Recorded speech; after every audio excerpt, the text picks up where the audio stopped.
just, I don't know why they did that. It's not. Oh, he locked up. Uh-oh. Uh-oh. We're gonna have some trouble with Bob Richard this evening. Yeah, me too. Jerry, I don't think I've seen you blink out before, though. No. Yeah. Surprise for me. Sorry, Bob, we lost you again.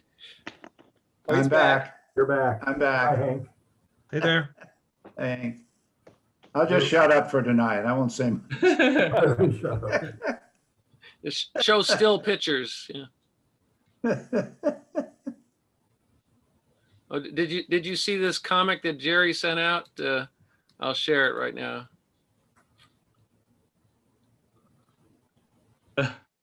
That's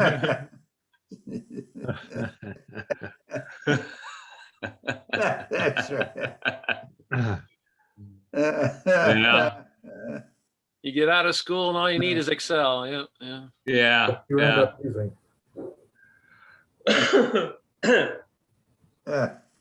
Funny. So I was about to show when at first Tom and I were the only two on before my internet connected dropped. So I was going to show him a screenshot because he asked me what I'm working on. And I was going to show a screenshot of that. Can I do that? Oh, sure. Go ahead. Okay.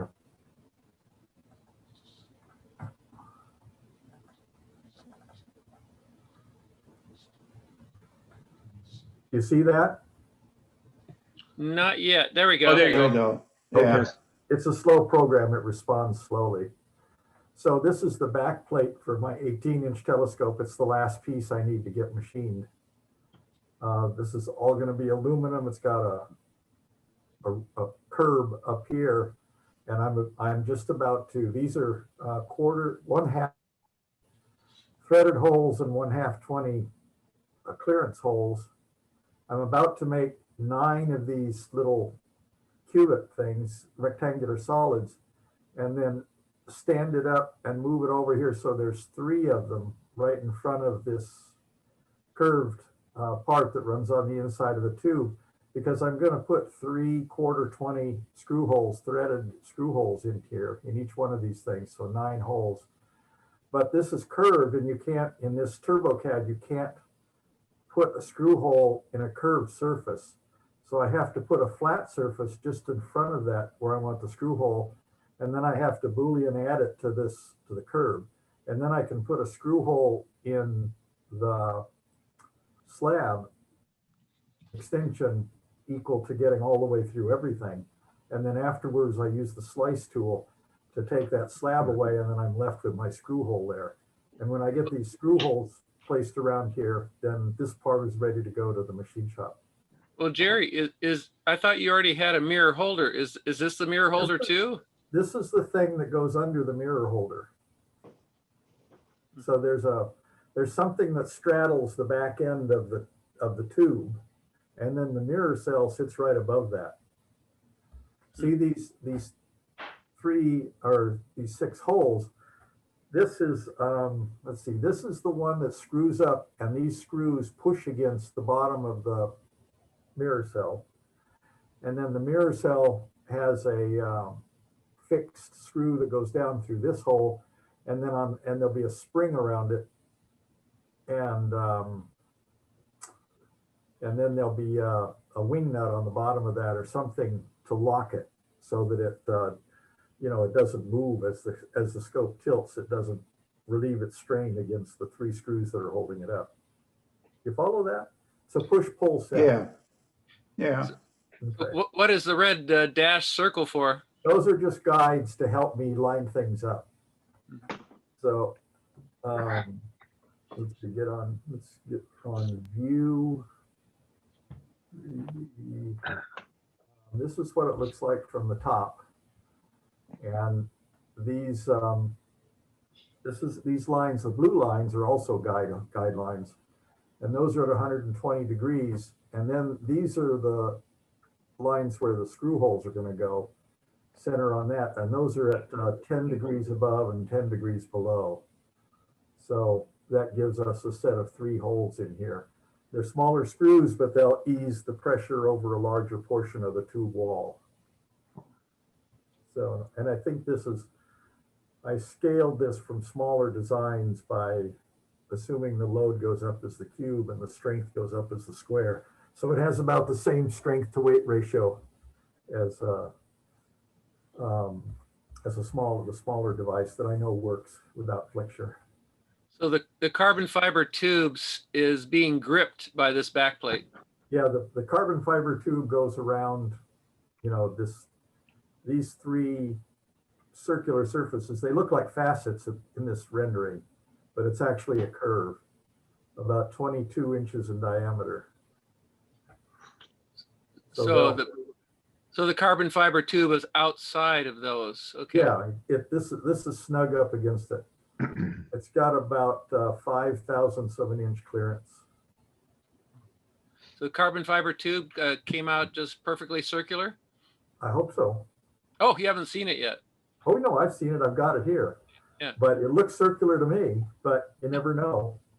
I can't see 5,000ths of an inch easily, spanning tape measures across it this way and that, dropping the ruler and stuff. So What size mirror, Jerry, again, you're working with? it's an 18-inch Pyrex mirror. Okay. One about 1.5 inches thick, 1 3/4 maybe. Yeah. And it is f3.8. That seems like a pretty, Oh, Seems like what? we got locked up Froze again. Okay. Anyway, that's what I've been doing. Thank you. Sure. How do I get out of? Stop Sure. screen share. At the bottom, it should say stop share. Oh, there it is. It's at the center top. Okay, So I got something I could share, go ahead. if that's okay. Hey, Tim and Mike, we were watching a drawing of Jerry, so it couldn't admit people during that time, I guess. Okay. Oh, Can you see that? Looks you like see a what- tube. This is PixInsight. This is inside it. I was going to show you. One thing I was going to ask is how did the thing go last time with the live view from the telescope? I think they made a poor choice of objects and they suffered a lot from seeing and low in the sky. They tried to show Mars, and of course there's no detail on Mars Oh, under okay. those conditions. Okay. Well, then I guess it's not so bad I missed it, but No, this I is came kind late of, and- Oh, right. sorry? I They came really late. had a poor sort of choice of they really had a poor choice of targets, it seemed, too. Yeah. Huh. Well, that's too bad. It seems like such a great idea, it should catch on to some of these other observatories. Like I'm thinking Lick is another one that would be something that they could do up there, because they've been having a lot of trouble as well as far as getting financing and so forth to keep it going.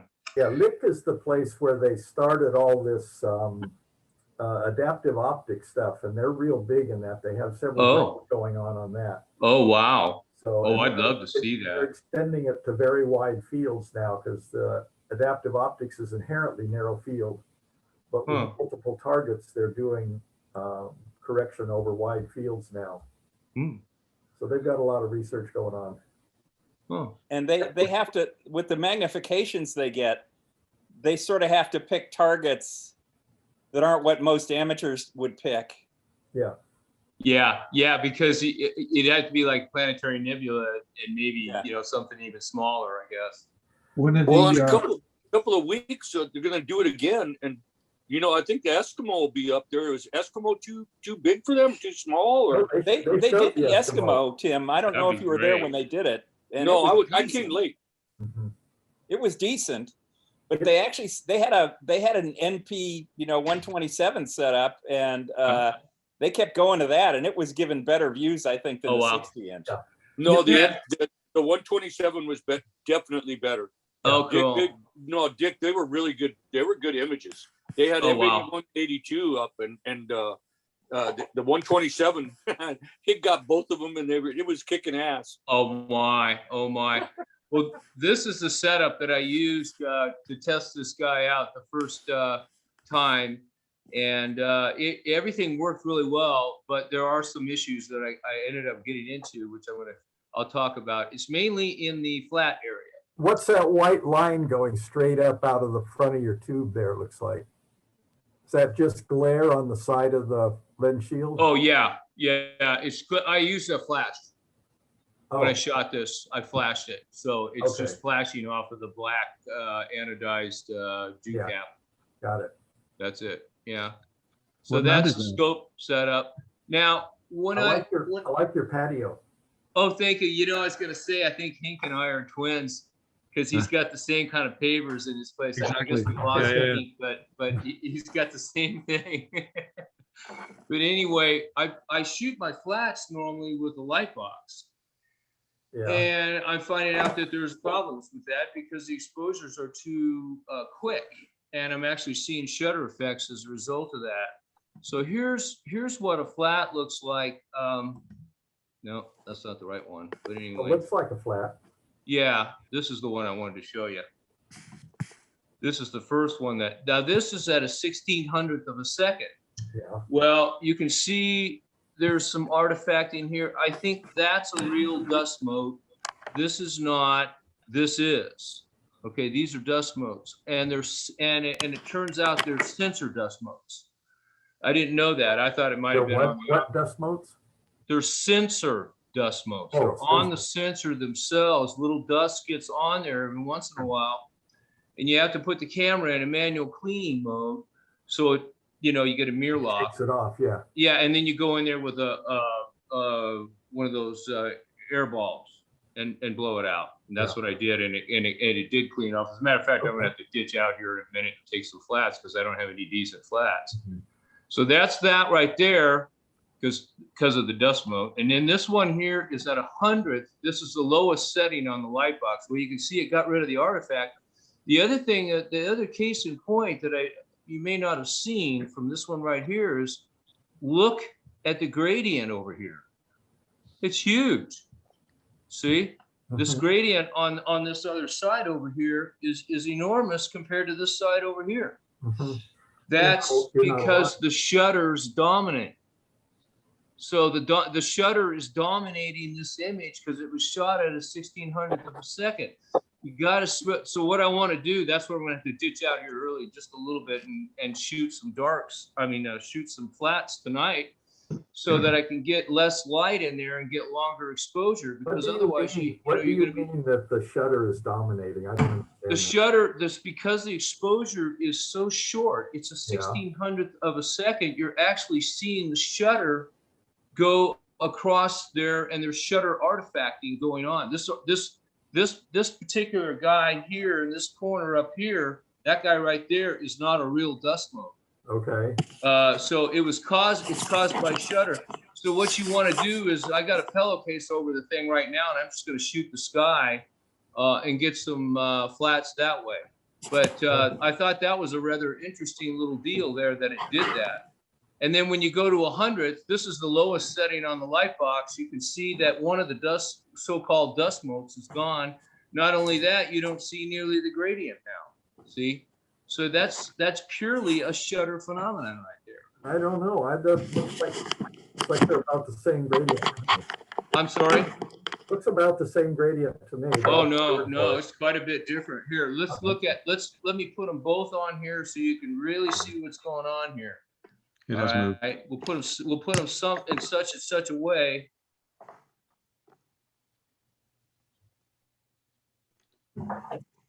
Look, see that one side over here?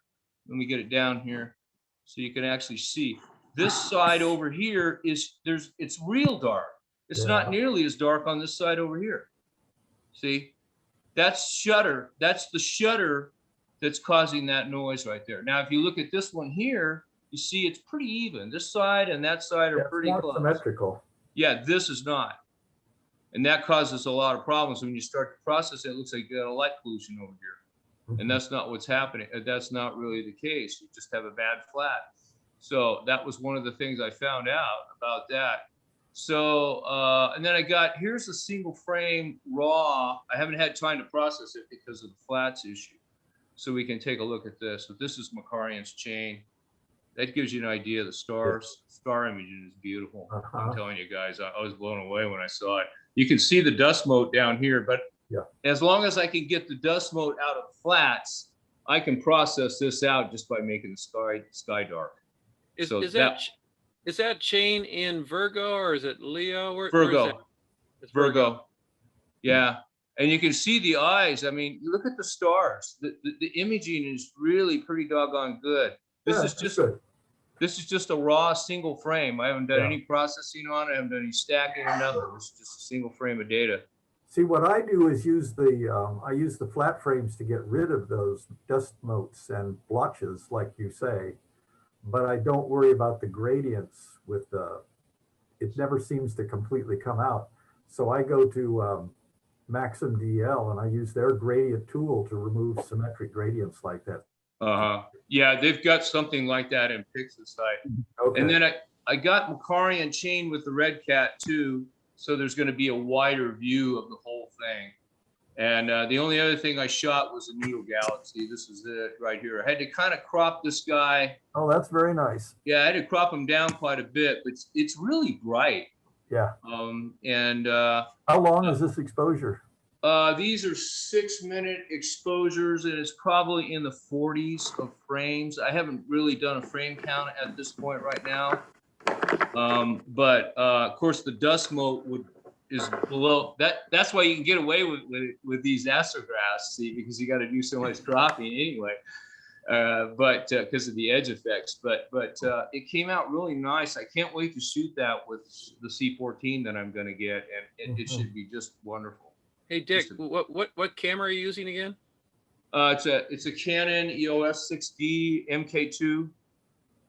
That's the second generation sensor, 26 megapixel. I'm thinking about getting an old 60 first generation one. Because my 40D bit the dust, so get a used one. Now, is that a 40D? Is that a full frame camera? No, it was an APS-C, so my lenses should be able to cover that. And before I was going to go get a brand new full frame CCD or CMOS Astro camera, but I figured I might as well get the 60 and see if my setup warrants the fact that I should get a sensor that large. And the 660 has like larger pixels, which means that you should have a wider dynamic range as far as light and dark objects. Plus they're about $600 used, so that's a good price. I feel like I'm disintegrating here. What? I feel like I'm disintegrating. Oh yeah. Anyways, about astrophotography, I was actually down in your neck of the woods last week. I visited my mom because we had some things we had to do with her. And so in Chatsworth, they had this plastic place, and I got two by 2 sheets of milky white plastic, which is the perfect material to cut and use as a flat field diffuser in front of your telescope. So I'm in the process of cutting out diffusers for all my telescopes and my cameras so I can take flat fields. And I think only one thickness will be needed to guarantee a decent flat field. But I got enough material for about 2 or 3 of the things for it. I think it cost me about $70 for all the material, and part of it is the cost to cut it. But it's, I think it's the stuff that they use on diffusers that you pay big bucks for. And just, take a saw and cut around it. So Dick, I wanted to ask you, what mount did you use again for your telescope? Dick? He's off Oh, he screen, so he may be Yeah. busy. Disappeared. He It disappeared. looked like a sea gem to me. I went into the dining room, so hopefully I'm not going to keep freezing because I have some things I'd like to share. And I don't want to keep freezing every time I start. So anyway, while we're waiting for Dick to come back, I'd just like to say, you know, I also observed the 60-inch demonstration, and of course they're using a Horizon 2 camera and an optic camera, which I have the earlier version. And what I'd like to do, you guys, is once I get my scope in the observatory here, the observatory is supposed to come the middle of next month, and we'll get it set up and operating. I have figured out a way, I'm pretty sure this will work, is that from the observatory on a Tuesday night, I will get on an object, a bright object that will appear on my computer, and then I'll be able to, using Zoom, use the computer screen to show you what I'm developing, and you can watch it in real time. Oh, nice. Hey, Dick, what mount were you using for your imaging? It's a Atlas Pro AZ EQ. Yeah, it's a pretty good mount. You know, a lot of that stuff was taken in some pretty high wind conditions, and you're near the meridian. So you're going to have to unbalance it on an RA.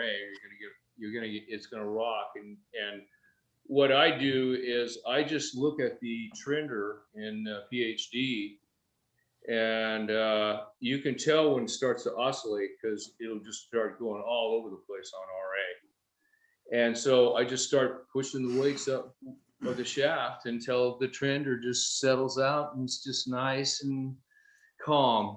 Which is what a lot of people do with their Losmandy mounts, right, Henk?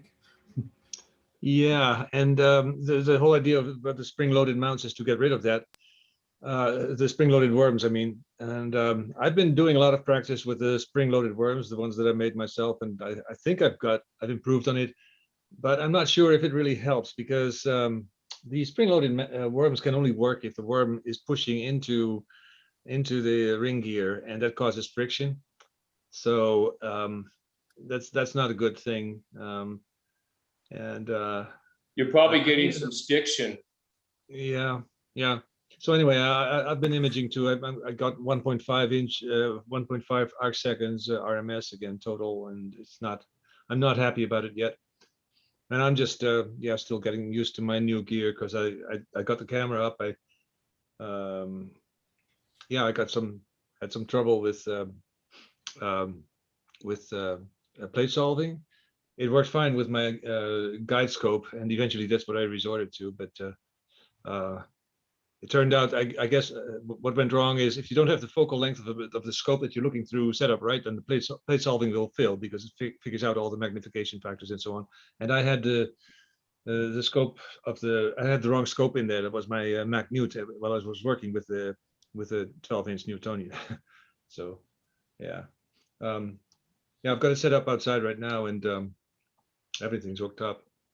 So I'm gonna try to do some stuff. And the other thing I noticed is I took lights first, and that went fine. And then I took flats. It also went fine. But if you check flats in Ekos, it apparently sends the file over in a different format, and DSS has trouble with it. So I'm trying to find my way around it. In the past, I've never bothered because I had a DSLR, so you can only take one type of image, right?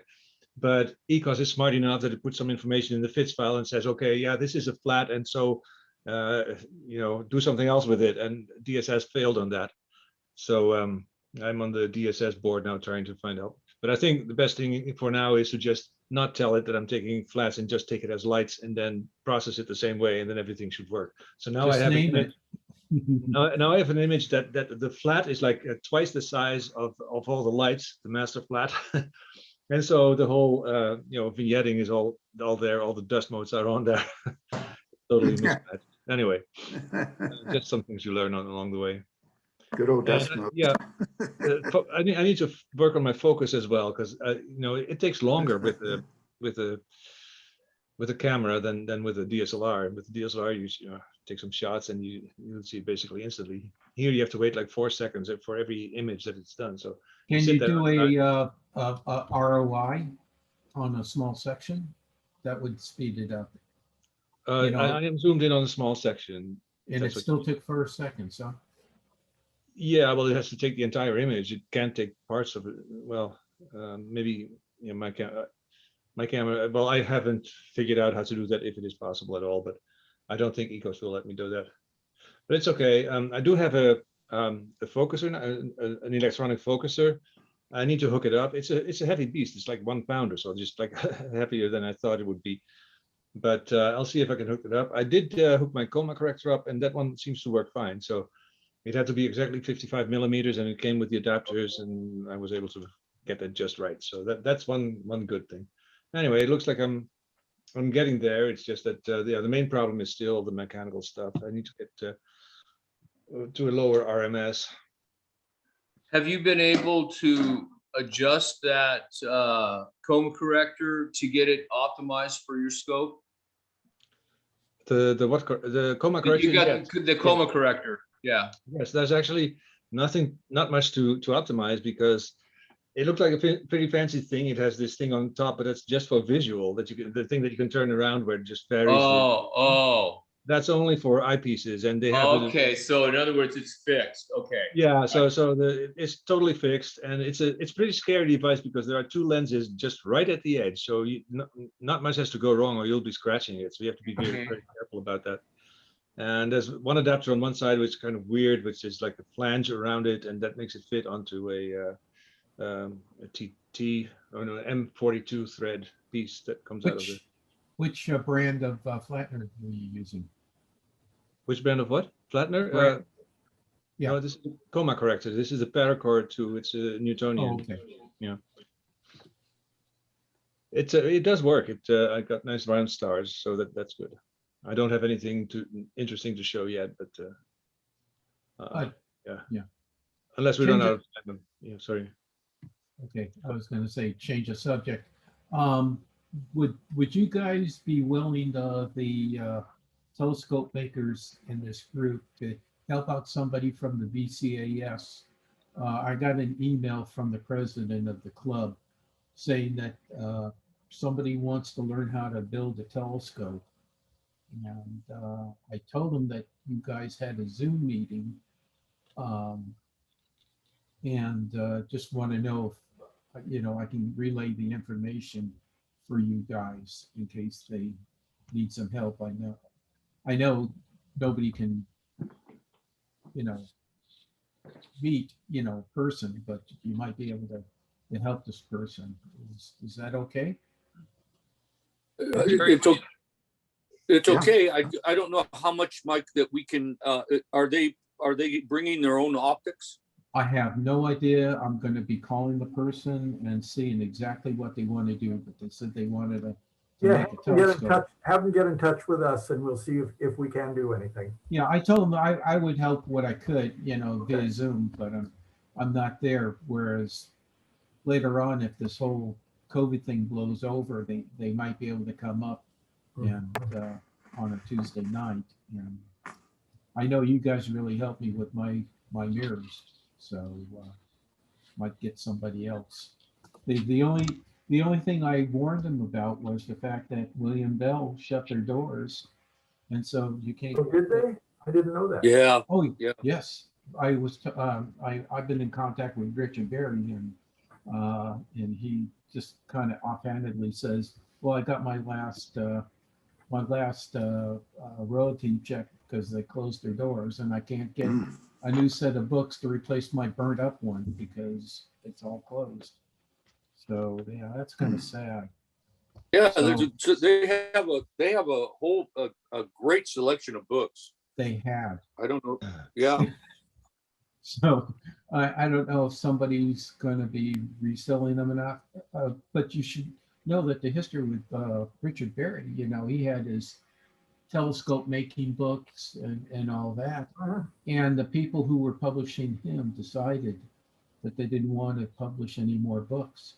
And so he basically bought bought all the negatives for all the pages for $3 a piece, and self-published his telescope making book, 3,000 copies, and he told me they shorted him 100 copies, and he sent them out, and then William Bell said, "Hey, we'll go pick up your we'll pick up your books and sell them," and so that's how he got aligned with William Bell.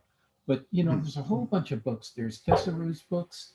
There's the optics books that star testing and all that. I don't know where we're going to get those books unless you get them on the spot market. That's so. Don't let your wives throw out your old books.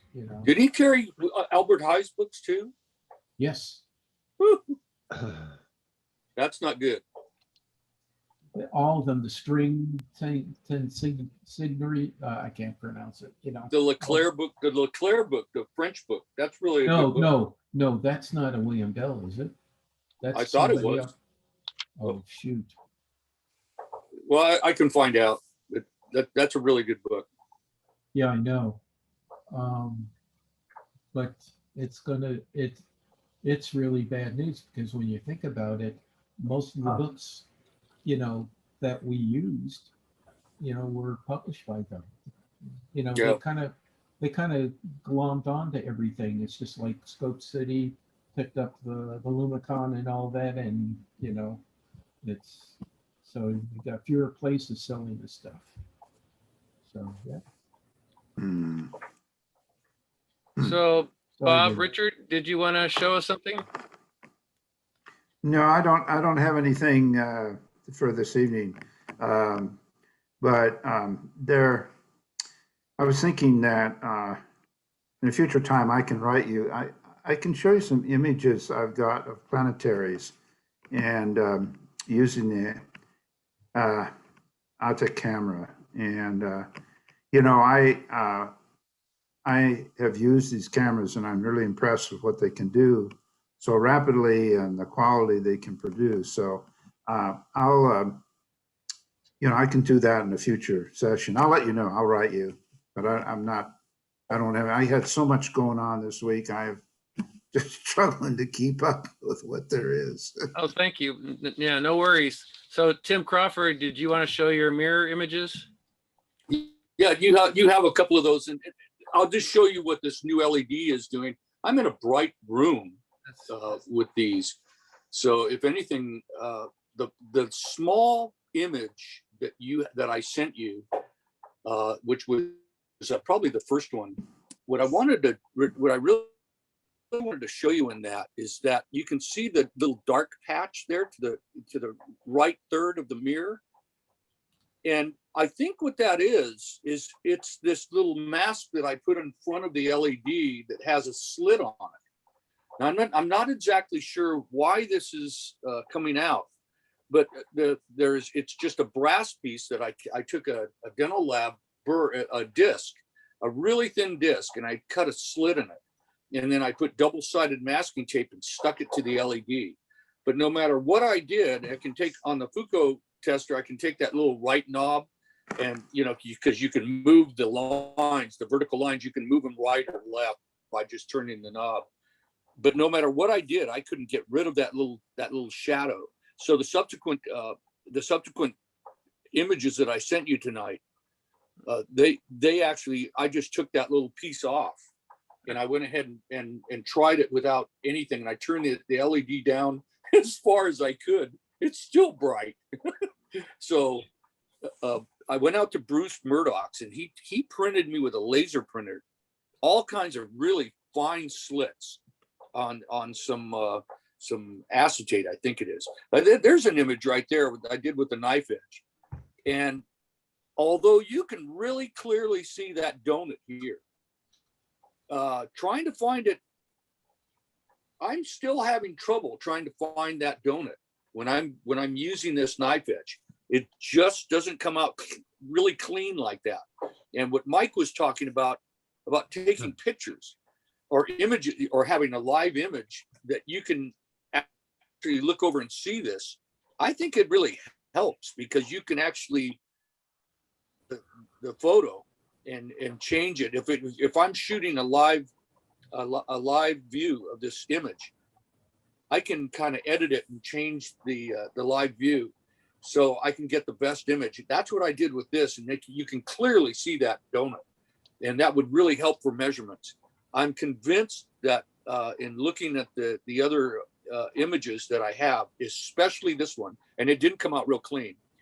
I am convinced that this is an undercorrected mirror. It's just too spherical in the center, and the outer bands, they're not bent into the sides enough.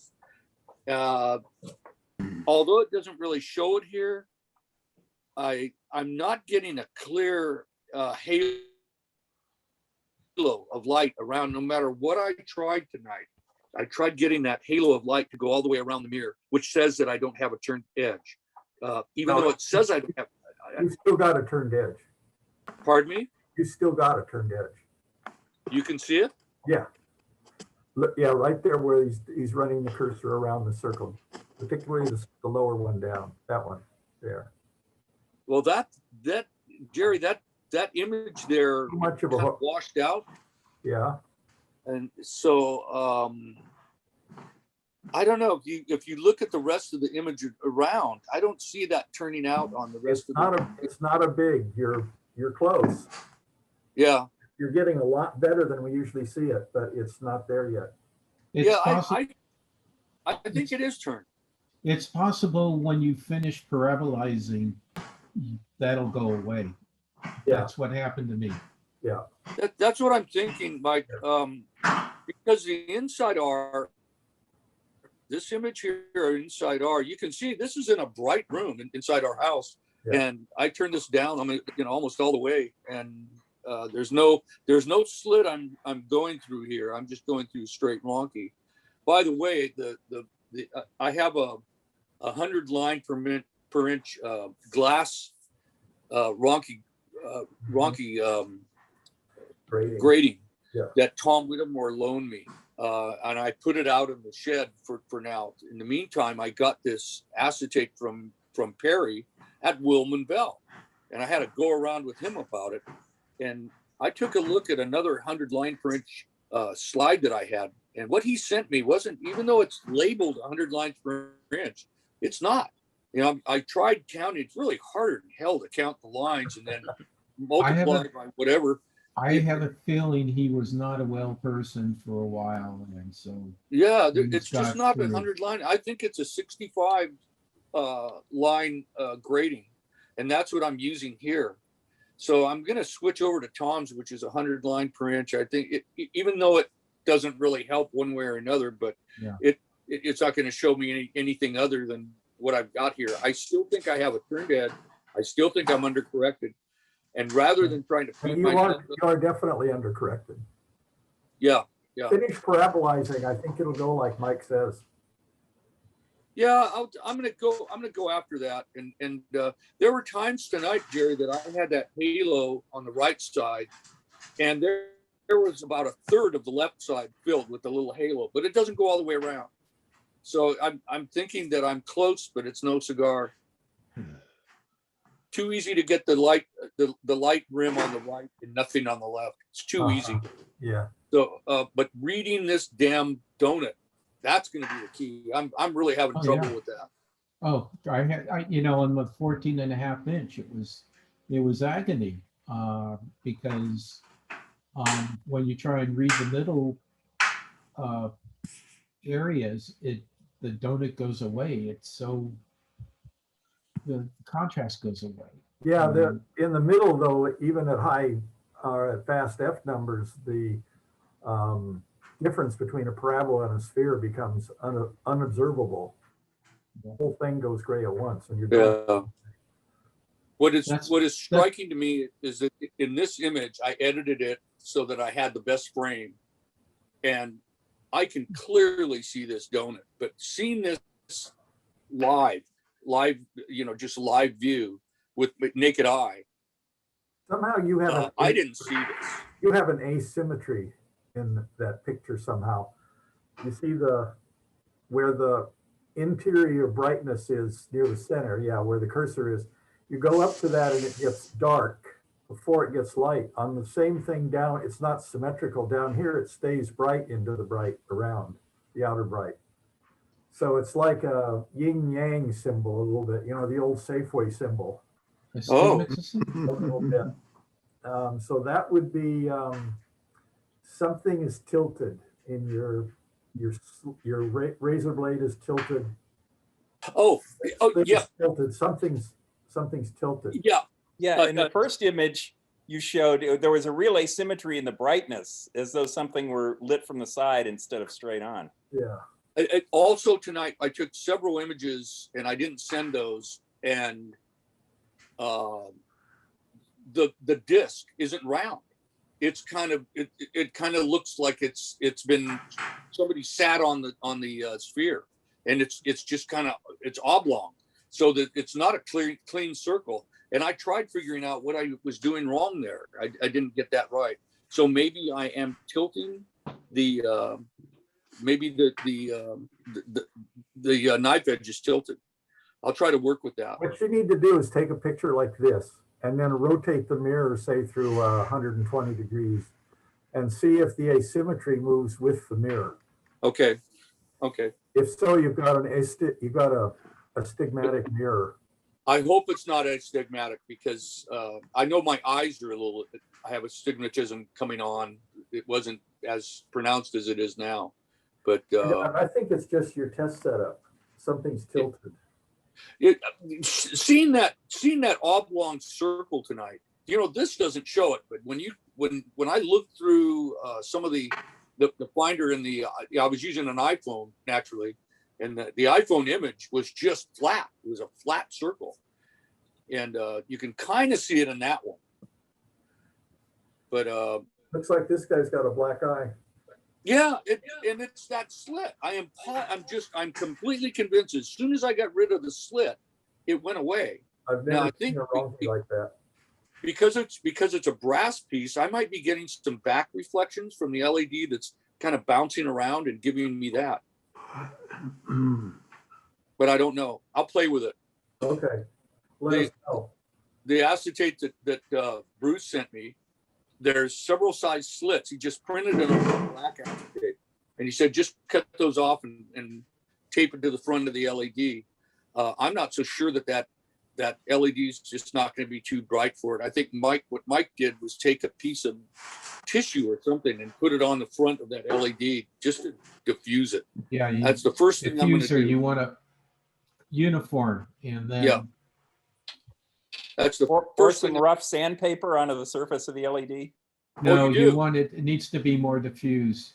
It's almost like you want it to shine through like a milk glass, so to speak. Especially for the rocky. You do, Chuck. You really do. You do sand it. I mean, there was a time when I used some discs from the lab that were more like a rough rubber wheel, and it diffused the light. But if you get it too smooth, it just doesn't work. Yeah, and the sandpaper works pretty good.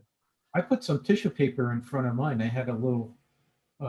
It's like a small hole that I had the LED. I put tissue paper and a little bit of cotton, just to make it much more diffuse and more uniform. I think that's what I'm going to do, Mike, because it just needs that. It needs to, the LED right now. I mean, I loved what Bruce sent me, you know, on using the, the electronics, soldering that all on. I did that all right. So the LED is not going to burn out now. Right. But boy, is it ever bright. I mean, I dialed it all the way back tonight and it's still bright. Yep. So the tissue, whatever I can do to darken it down, it's going to be good. But yeah, I'll work on it a bit more next week. See what I can do. As a matter of fact, if you put some diffusing material inside there with the LED is in front of it, that'll cut down on the light and make it attenuated enough so that you can see things better. It won't be so. Yeah, it's going to be a task. I'm gonna have to play with it. I'm definitely not good. It's amazing tonight, the image that I sent to Tom. It shows so clearly that little light donut, and I just don't see that live naked eye. I just don't see it. So I'll see what I can do. I think what I have to do is get that light down real low, and then it'll start popping out. Or put a camera behind it instead of your cell phone, and look at it on the computer screen that way. That's an idea. That's an idea. $20 for a wise camera. That's what I'm using, you know. Yeah. All right. Well, enough of that. So it's coming along slowly.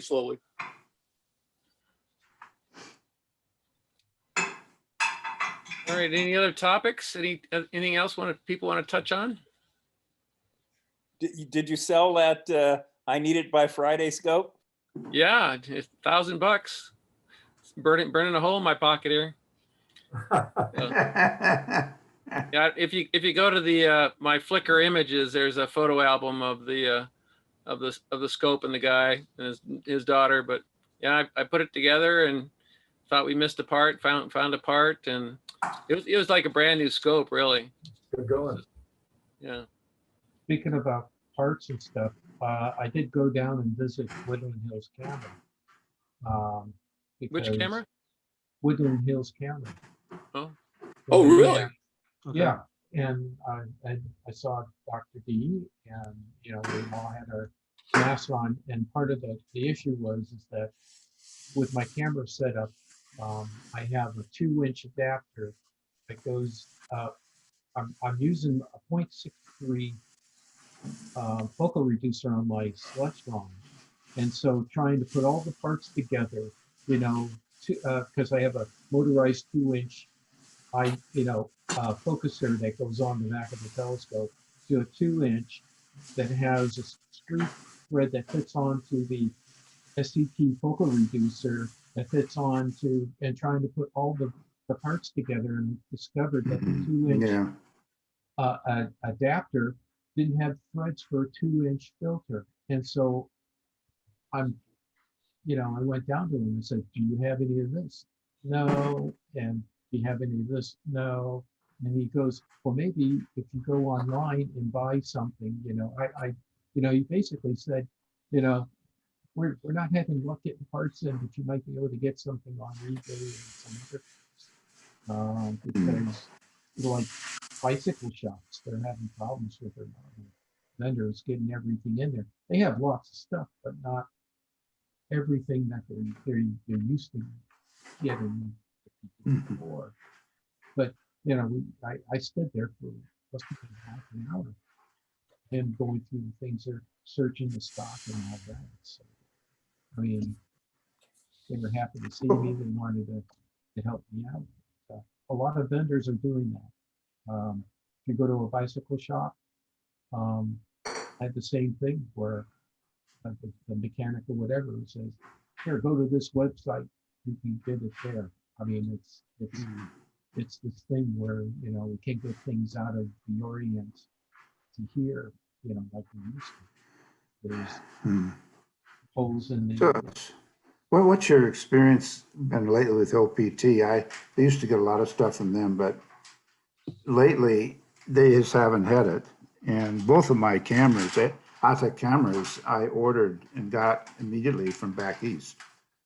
And so I don't know whether they're just doing just-in-time inventory. I mean, keeping the inventory way down because of expenses, or what's going on? Most of Suez Canal. Most of these astronomy companies that supply things like those white, a flat target that flips over your end of your telescope. These are just guys working in a garage or something. It's only a few people. They have suffered because of their year of lockdown. So a lot of these part streams are completely interrupted, and it's going to take a while to get back.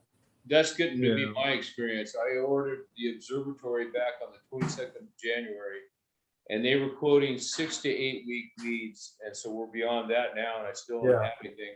They just sent me a note saying they're working to try to get everything that I've got on order. I got several things from those guys. I think it's COVID. It's COVID. Yeah, I think it has to do with the store as well, because I ordered from Opt, and that Newtonian that I ordered was like it was 5 months, and then I pulled the plug. and just got it from Agena Astro. And now I've got this other thing ordered from Opt, which is, so I just finally received the filter wheel and the electronic focuser and so on, and the filters. But the most important part is the mono camera, and they said it was going to be early April, and I'm still waiting. So, you know, that thing was on pre-order. So I'm not so sure about OPT, but I do have very good experiences with Agena Astro. You order something from them and you have it the next day, basically. That's just amazing. I'm And they're still waiting. very friendly, and you know, you can go to the store. I mean, I when I got this scope from them, it was actually broken. It was not their fault. It was UPS, and I took it back to them, and they're a very good store, very helpful and very efficient. I'm still waiting for the 3-axis table for my bath interferometer that I told Tim must have been about 2 or 3 months ago. Still haven't got it. I don't know where it is. Hopefully it's not a scam, but They said the ships were backing up and from coming from China, I guess because of the COVID, that they're taking more time to process the ships. Going through Suez. Yeah. Yeah. I think it's COVID for the most part. So I got the scope. I got the Televue scope pretty quick actually. So within about a month. So. I just ordered an astrophysics mount, and I'm gonna see how many years it's gonna take to get it. well, it always did take years. Which one did you get? A Mach 2. Okay, Oh, so you're gonna give up that one that you're tried and true that you've always been using at Outreach, huh? Well, I don't know. I might keep that and just have, you know, be able to have 2 refractors up. Okay. There you go. Gotta go Gonzo. Telescope Gonzo. Chuck, he used to say that the mounts came like so much. It's a separate division of his work. So they came really fast. Yeah, We'll see. when I ordered, I'm still on the waiting list for a Traveler, which of course will never come. No, And that's from 20 years ago. Yeah. But I ordered the mount at the same time, and it came like 3 months later. right. But he's got so many mounts in the pipeline now of different designs that they only produce one design at a time. You know, my experience with getting a mount, the first mount I got from AP probably 20 years ago or so, was that I got on the line like you did. I called them up and I signed up, and we're waiting for the mount and waiting for the mount. And then I was talking to one of the suppliers, either OPT or the one in Astronomics in Oklahoma. And they said, oh, we've got 5. And what they do, I found out, is that when Astrophysics produces that list of customers, they'll put down a retailer as one customer, but they will order multiple of those, and they haven't got those sold. They're just ordering them on speculation. So when I found out he had 5 of them, I said, well, send me one, and I got it right away. And here I had been waiting like a year or so to work my way up to the line. And they put the retailers on at almost no waiting time because they want to stay friendly with these guys for something. Yeah, So- I saw that in some of the forums, but apparently they've all been snapped up. Yeah, So Chuck, is this the one you ordered? Yes. Monster. What's the weight on that guy? Payload. I think with everything, it's the head is like 40 pounds, But I mean, what's the payload? 75 pounds. Ah, I just Only- have a little 9-pound refractor. uh-huh. You don't have to work out, Chuck, and make sure you can lift that thing up there. Yeah. Is that 25 pounds for astrophotography or for visual? Here we go right there. That's 75 pounds for astrophotography, but yeah, Oh, they have their 75. capacity here. Okay, I thought you said 20. I thought you said 25. I thought, what? Mach 2? Yeah, that's, but that does not include counterweights. That's just the No, stuff. of course. yeah, that, I'm just talking about the payload. Yeah. You know. Payload. Yeah. Nice. Do you have a peer for it, or what are you going to do with it? Because this is for serious astrophotography, right? Well, I just my current mount, I can tell is aging and starting to have occasional problems with it. So I just wanted to replace it. And these have self-adjusting gears, so you don't have to go in and fiddle with that. and they have the encoders where they just always know where they're pointed. Absolutely. Oh, you have Absolute encoders, and it's very small tracking error. So Yeah. I just thought, well, I'll go for this. So yeah, I'm not really big in astrophotography, but it will make that a lot easier. Mhm. Oh yeah, I mean, we'll be jealous. Yeah, I'm getting a Skywatcher EQ8. That's probably not quite as good as these mounts here, but it's got a good payload capacity. Skywatcher what? Skywatcher EQ8. And that's 8? another one, you know, if you buy it with the pier, then you can get it a lot quicker.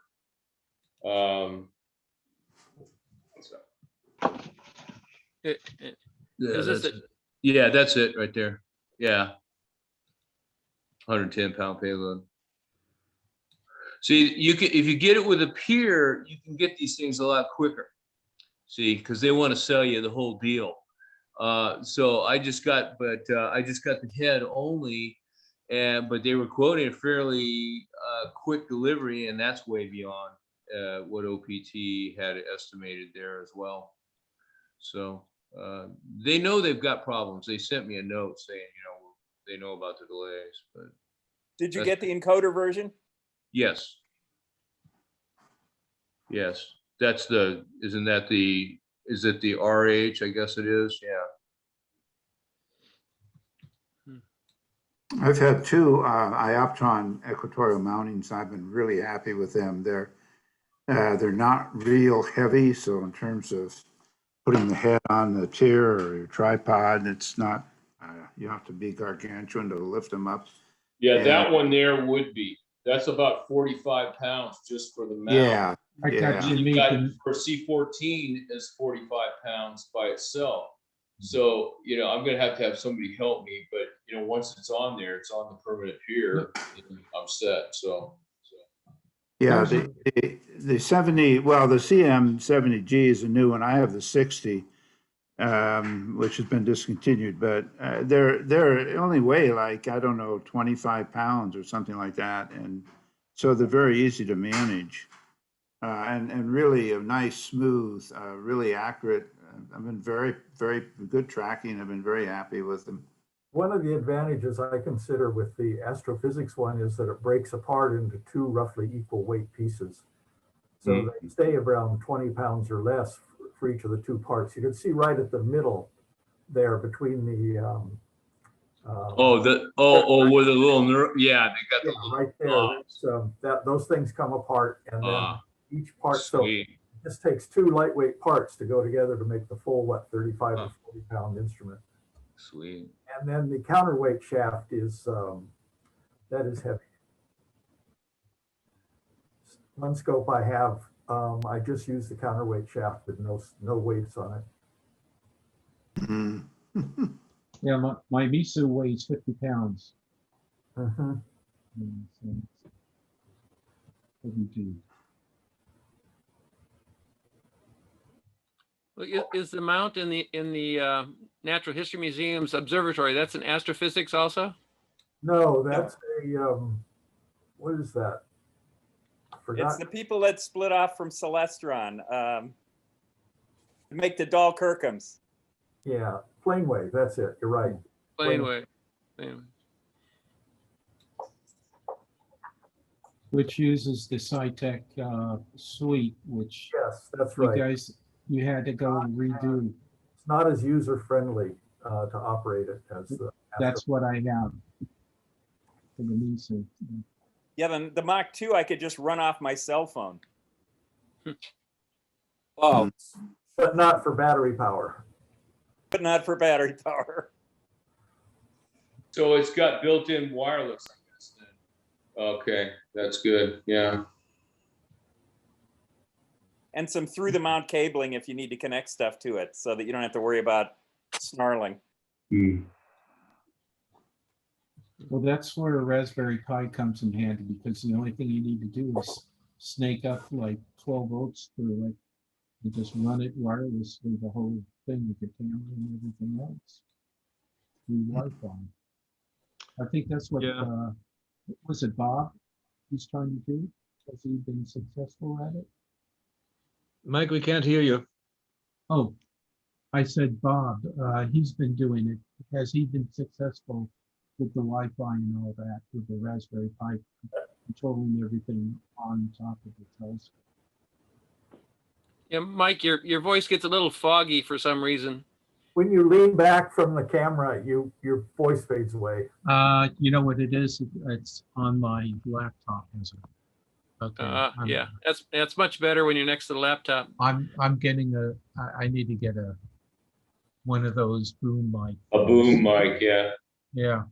What I was going to say is, you know, I think Bob, who I haven't seen for a couple of weeks, has been trying to run everything remotely through the Raspberry Pi. So you only need to bring 12 up. If you're interested, I can show you the interface. Actually, I've got the Raspberry Pi set up upstairs, outside. Yeah, Raspberry Pi, it's this size, right? Yeah. It's very small, and you can attach it to the telescope. And my goal is to eventually. So right now, I've got the Raspberry Pi hanging off the mini USB connector wire because I have anyway. I want to eventually mount it on the dovetail or something like that. And one of the things I need is a USB hub on there because it needs an awful lot of USB plugs. And I'm a little bit leery about the power because it has to provide power for the camera and all that kind of stuff. So I'll see how that works out. You could probably get a 12 volt to 5 volt converter on the hub and power everything through the hub. That'd be the safe way to do it. You know, so you have enough. Yeah. Those cameras can take a lot of power. Yeah, I think so. Chilled. The chilled ones, yes. Yeah. So Primaloops or one of those companies sell a box that's, you know, a little Linux box and has a whole bunch of different power connectors on it. It's expensive though. Bunch of companies. AC Air, the AC Air, that's about $200 something, right? It's not that expensive really, but it provides a lot of. It also has a live stacking feature, and I haven't found that in Ekos yet. But I believe you know, the AC Air one is just totally based on Indy, and it does use Ekos as far as I know for control, but it may have some special features.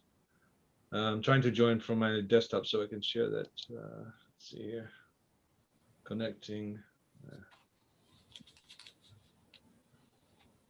Yeah, I've been looking at the software for that. I've gone through most of the. They give you like 2 or 3 applications for each type of camera, like for planetary and for the other types of camera. And K-Star is actually a pretty capable planetary. That's what I think you're using, aren't you, Henk? Yeah, yeah. I'm trying to get on here. Share. Okay. Okay. Right. Let's see here. Yeah, you guys should be seeing something here. Let's see here. All right. Your screen share. There you go. K-Stars. Astroberry.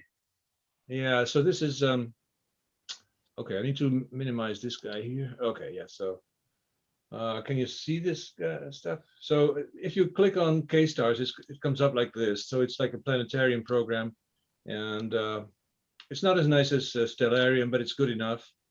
And you can turn on, you know, there's all kinds of buttons. You can turn off the stars, and then you'll see a lot more. So then it shows only the DSOs.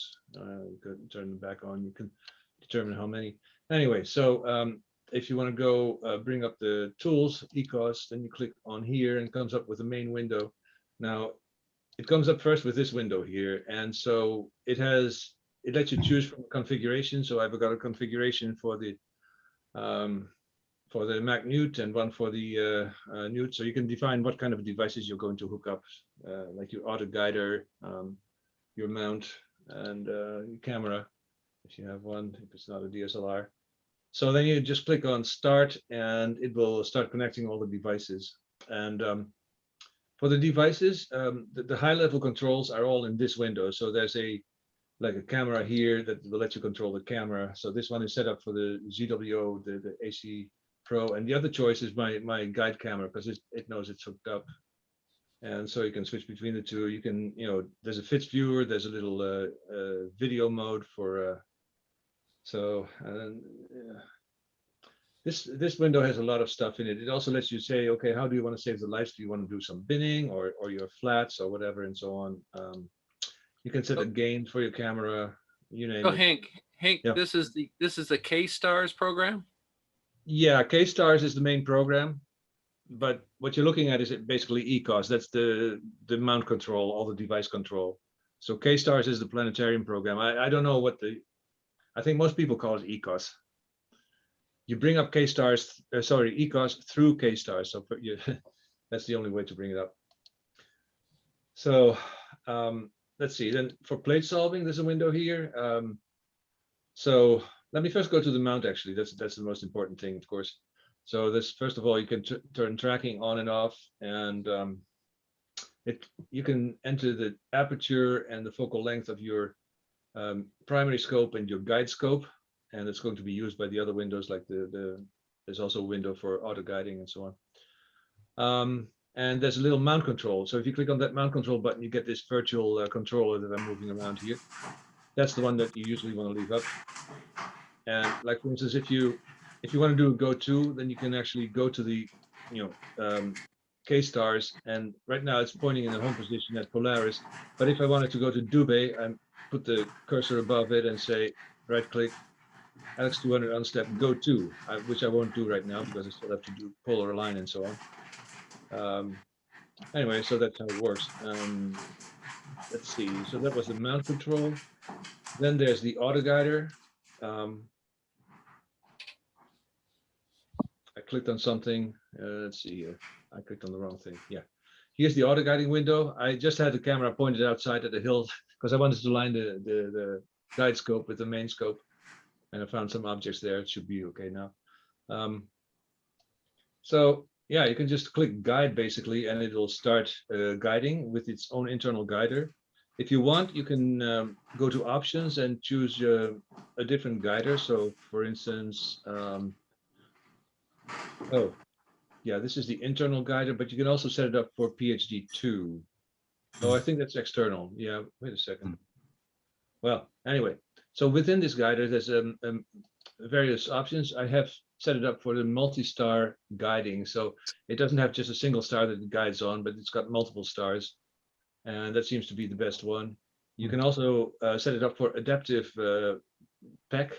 That's something that I want to try because I know I've got a 240-second periodic error in there. But this thing should cycle up sync up in about one cycle, and then it should pretty much know the periodic error, and it should do it automatically. That's what I hear, at least. So that's all cool stuff. And here's a graph, of course, for the. Is this K-Stars? Is it Linux based or is it? Yeah, it's Linux. It's totally all Linux. Yes. Yeah. Well, actually, K-Stars, I've got it on Windows, but it won't connect up to the cameras and the other stuff. It needs a Raspberry Pi to do that. That's correct. So they have a simple client on Windows, and it can't. But you can use it as client mode. So right now, so this is all running on the Raspberry Pi, and it's pretty spiffy. But you can also run parts of it on your Windows PC if you want to. But I'm logged in through VNC, so this is a remote desktop program. I have a question, Henk. I don't know whether you can answer this or someone, but in my setup that I'm working on here for our observatory, I'm going to need to remotely control my telescope from a distance of about 50 feet. Yeah. Through a building, it looks like I'll need to use the internet to do that. Mm-hmm. And so what is out there that, I have the Celestron, I'm in Iopton mounting. So what's out there that would be a good option for remote control at that distance? Well, you may want to first decide if you want to have the actual computer that does the control in your observatory, or if you want to have it on your desktop. And my recommendation would be to put one in the observatory. I don't know if you're afraid of theft or that kind of stuff, but there are, if you want to, you're using Windows, so you can get an Intel NUC. That's what several people do. They're about the same size as the Raspberry Pi. I think they're a bit larger, but they're quite powerful, and they can run SharpCap and whatnot. Oh, by the way, Hank, do you want to explain that the Intel Nuke is actually next unit of computing, so it's just a small box computer. Yes, yes, but they seem to be quite okay. And so what you do then is you have to remote log into it. And so there's several ways of doing that. On Windows, you've got the remote desktop, which is for Windows Pro, at least the server. So sometimes people don't have that. Then they can use, what's that program named? TeamViewer. TeamViewer, that's just a purely... Yeah, I have TeamViewer. Yeah, I have that. You can use that for remote control, and so then you're just sitting behind your desk and you control it remotely. But you'll have to have a computer on the mount. Okay, so TeamViewer. I mean, you call TeamViewer up and then you control it, because I'm going to be using TeamViewer actually.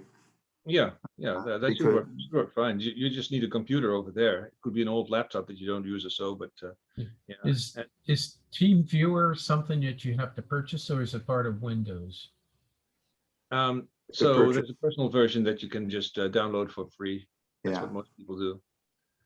It's an amazing program. It really is. And those things are very simple. I use VNC, and that program is like 50 years older, so it was invented by AT&T, and so that VNC works on Linux, it works on Windows, it works everywhere. I also use it to remote log into Windows computer at work. So in fact, we have a Linux server up there that I could be, so that anyway, it doesn't matter. But yeah, that's all pretty trivial. VNC is the standard way to do things on Linux, and it's also quite good. So speaking of observatory control, here's also a button, and it's all grayed out, but there is you can do observatory control from there as well. So if I had an observatory hooked up, there would be something there. So anyway, let's see. Oh, that's the Autoguider window. I showed that already. So now let's go to the devices tab. So if you want to have more detailed information, you click here. And so all the common stuff that's common across all kinds of vendors is in the tab that we were looking at, the window that we were just looking at. But here, for everything that I hooked up, there's a tab. So like LX200, that's the on-step controller. So, and it's got all kinds of sub-tabs for the connections, motion control. So if there's something detailed, you just go here. Usually you don't have to deal with this, but anything that you can set in the mount is here. If the you know, the person who wrote the driver did a good job. Then there's the guide scope, gains and whatnot, and testing, and yeah, all kinds of stuff. Then there's the AC, the camera, so options, image settings. So if you want to change the gain, you can do it here. But the gain is also in the main window because it's a generic feature, of course. But so Hank, did you set up those tabs where it says LX200 on step? Did you put those names in there? You go through a settings part of this to set this up? Correct. So the way to set it up is from this original window. There's a grayed out combo box here that has the configuration. So it's actually part of the configuration.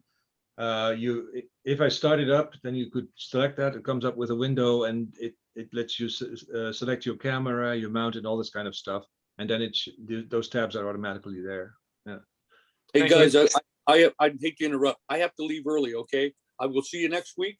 Okay, Tim. See you. Thanks. Okay, Tim. Thanks a lot. I hope to break through on this other stuff. Thanks for all the stuff, Hank, and everybody. Yeah, welcome. We'll see you. Good night, Bye-bye. guys. So this is pretty much what I have to show. Yeah, it would be fun to actually show this in action sometime once I get used to the camera and so on. I would also like to have some live stacking features here, and there are some programs out there that's not part of Ekos, but that would be kind of fun. So we can have like a live star party or something like that. If Bob also sets his stuff up, then you know, we can just it would be fun sometime. Yeah. Anyway, so these are the capabilities of Ekos. I think it's quite powerful, especially for this small little box. I mean, it's like a Pi 2 costs, you know, $50 nowadays. So yeah, if it gets stolen, it's not a disaster, you know. So. Very So I'm good. pretty happy with that. Well, let me- Yeah, I intend to have a computer in the observatory, but I'm not going to leave it there. Right, right. I'll take it when I'm done. Yeah. with rabbit ears in there, so. Let me show Dick a flat I dug up from my 127is.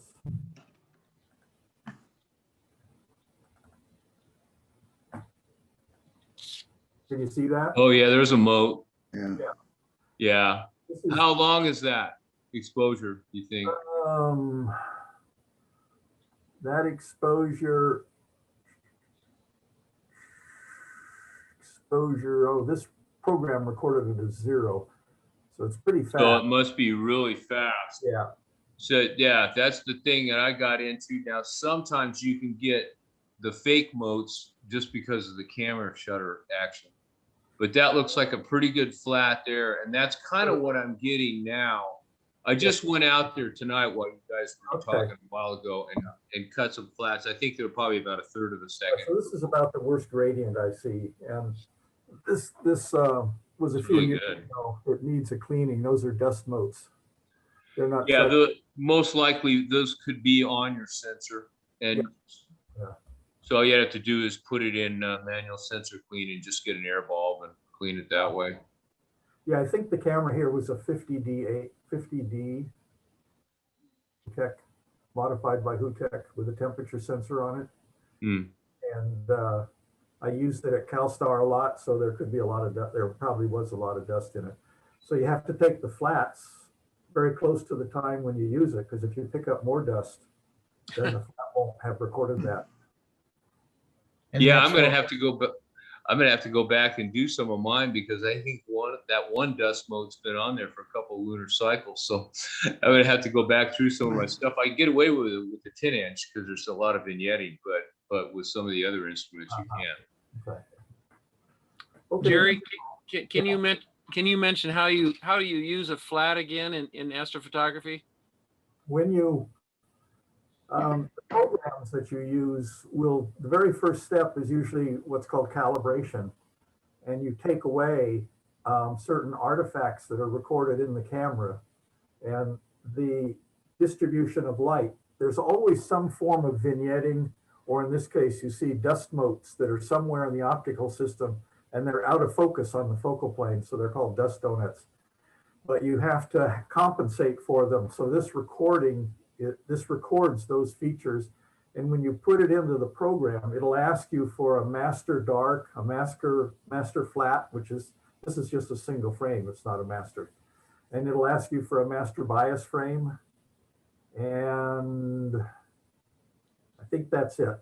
And then you put those in and then it'll do its software magic based on correcting your picture for these kinds of features.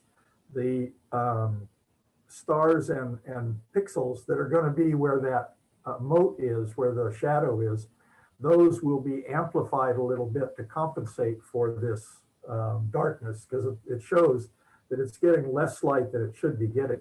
So it'll take those pixels in that area and it'll boost them up a bit to get rid of that, to flatten it all out. And you see there's vignetting in the corners. The corners are slightly darker than the center. So it'll also boost up, it'll turn up the gain on the outer corners like that also, so that it gives you a uniform illumination. So is that Deep Sky Stacker would do this? Yes. It does that, yeah, those things that have the early calibration in it. This is that, this software is CCD Stack. So it's got some other things on here. I can go through it in blink mode. See, the flats are all the same. These are M13 taken on an evening when it got progressively darker from the sky darkened. And you can see that. Hmm. So. Yeah, I stopped it from blinking. And you can see that little galaxy that's in the back. Yeah, the guy that's near it. And this is unprocessed. It's uncalibrated, and you can see there's a dust. That's a mote, yeah. And that's what happens when you have not applied the flat yet. This is a raw image. Oh, that's a raw, yeah. So that's what I've got on mine, is my lights have the mote too, but I figured by the time I get done processing, as long as I get a pretty good dark sky, you probably won't see it. But this is from a monochrome camera, and it's through one filter. I think it's through blue light. So the other one, the flats I showed you are from a DSLR, a Canon 50D. So What galaxy globular cluster was this? this is M13. 13. 15? No, 13. 13. Okay. Hercules. You can pick that one out pretty easily among other ones because it has these like trains of stars going off that you learn to recognize. Yeah. It looks like spider webs connecting it to me. So I probably And- my And eye. the two bright stars on either side there, the one on either side. That's your finder stars. But usually if you're this close, anywhere in this frame, you can pick that You up. picked it, yeah. It's bright. The Yeah, I hard- use. The I hardest use- for me to I'm sorry. locate when I'm looking around visually without a go-to scope is the M57 the Ring Nebula. Because you've got to have it magnified enough that you can tell it's not a star. But when it's magnified enough, then your field of view is so small that you're looking all over the place for it. So, and I scan back and forth over it before I realize I'm looking right at it. Okay, that's all I wanted to show you for comparison. Very good. Thank you.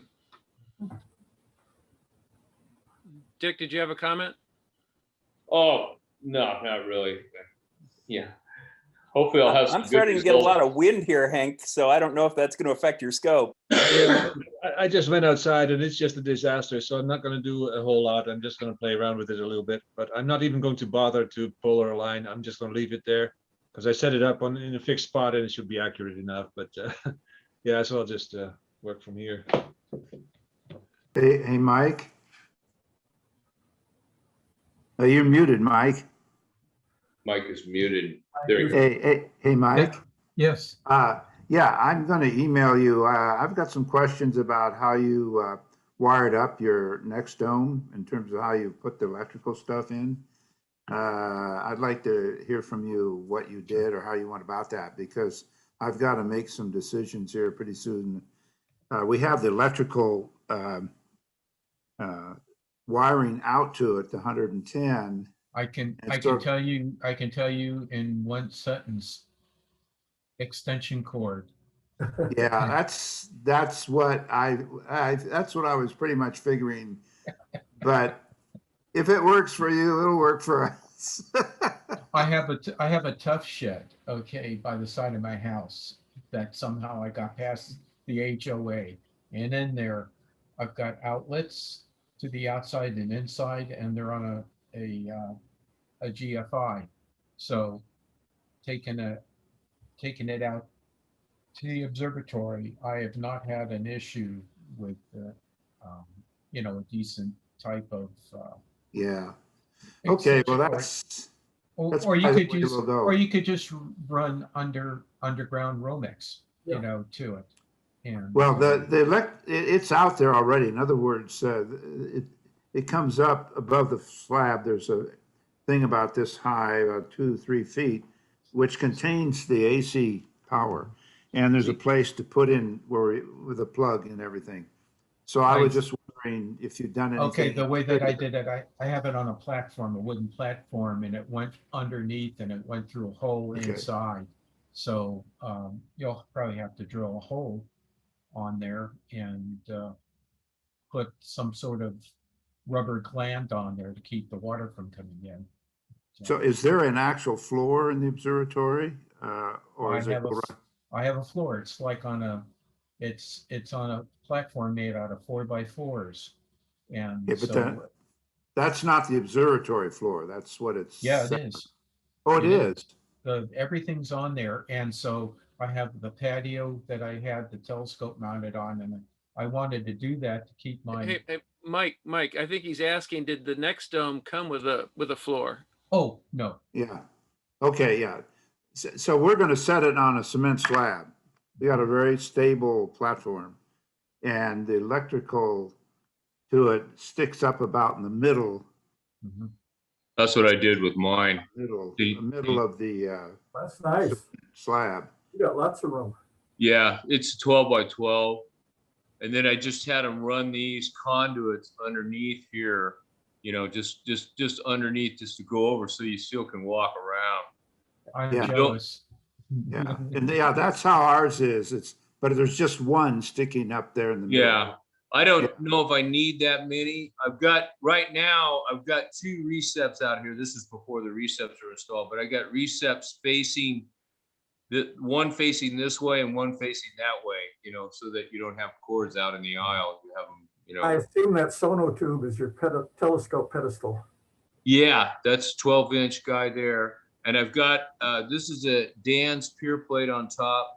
And then there's another plate that goes on top of that that's for the EQ8 to mount to. Yeah, I had to go build my mine out of scrap piping, and so it's resting on the patio. And so the reason why I did that, you know, made the raised floor was, you know, walking around on the patio was going to cause vibrations. And so if I'm on a raised platform where I'm, you know, it's touching about 4 feet away from the telescope, then Yeah, my pier is completely isolated and it's 4 feet down below grade. So I think I'm in pretty good shape there. Sounds like it. It's good. I'd Yeah, like to great. do that, but and I probably will do it in the future. Is that I just didn't know what it would really look like in the backyard. There was talk that we may have to move the observatory because they could see it from the front street, and so I wasn't to go and dig a hole and put concrete and have to move it later on. Put a hedge up. Pardon? Put a hedge up, then they can't see it from the street. Unfortunately, the gate to the backyard is, you could see the dog, nobody cares. We actually do have a hedge around the building that's there already. It was planted. It's like, Oh, man, this is where it should go, right here. It can't be seen. The building. can't be seen. I have, next week I'll show some pictures, but we've got like 8-9 foot red tip petunias on one side that shields it from the neighbor and from people seeing on the street.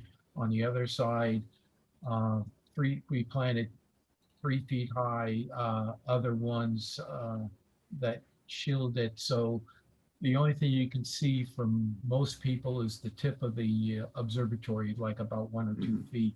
But the way that I drew it, and I thought that the way it was going to lay out was from the front of the street, you wouldn't be able to see it. Well, you can. I mean, it's right straight through. But if I were to put a trellis, nobody would be able to see it. But nobody cares. Yeah. But but inside the next dome, it is very tight, and with the Nisu mount, it's got an extra long. Yeah, there it is, right there. Okay, it's got an extra long counterweight bar. You really have to be very careful when you get in. Sometimes you have to crawl on the floor to get past it. So 8 feet is not a very big. If you, with the C11 and the other scope, it's the dew shield's very close to the top of the dome, so you have to watch it. There's not much room, and that's why I want to go remote. And obviously, my thought about putting my 14.5 inch in there is, no, it's not going to work. That's That'd be really tight. Yeah. I don't know how much I'll need the dew shield here. It may be useful for screening light, although the dome will do a lot of that. But we don't have dew here. I mean, we're blessed with dry, no humidity. So dew is never a problem. Yeah, you got the Colorado River too. So, so what need for water? Where we're at is the Delta. Water's everywhere. We got frogs and all sorts of lot of. I know. I boated for years on the Delta. I know about the Delta. Yeah, So, so it gets dewy. Bob, you must have monsoonal rains though, right? That's what they say. We've had a really dry summer. We have an acute drought right now. Yeah. And So do so, we up here. I think your yeah, monsoons come later in the summer.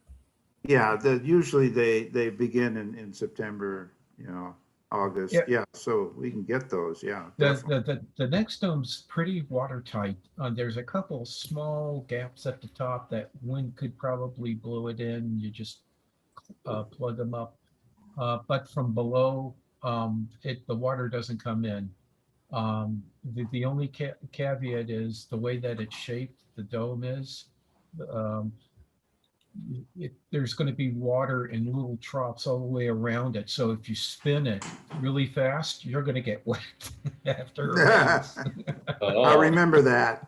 Yeah. Don't spin it fast. Yeah. Well, inside you do it. Okay, so you get the water off, but nothing's come through the slit. It's a little bit open on the bottom where the slit closes. But it's pretty good. The one thing I would do is give it a good car wax polish, and the slit will be sliding real easily. Yeah, and I think I mentioned we have ordered the cover for it. Okay, So well then it'll have to definitely be you won't covered. get any rain.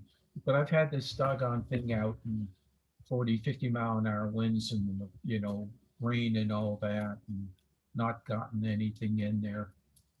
That's great.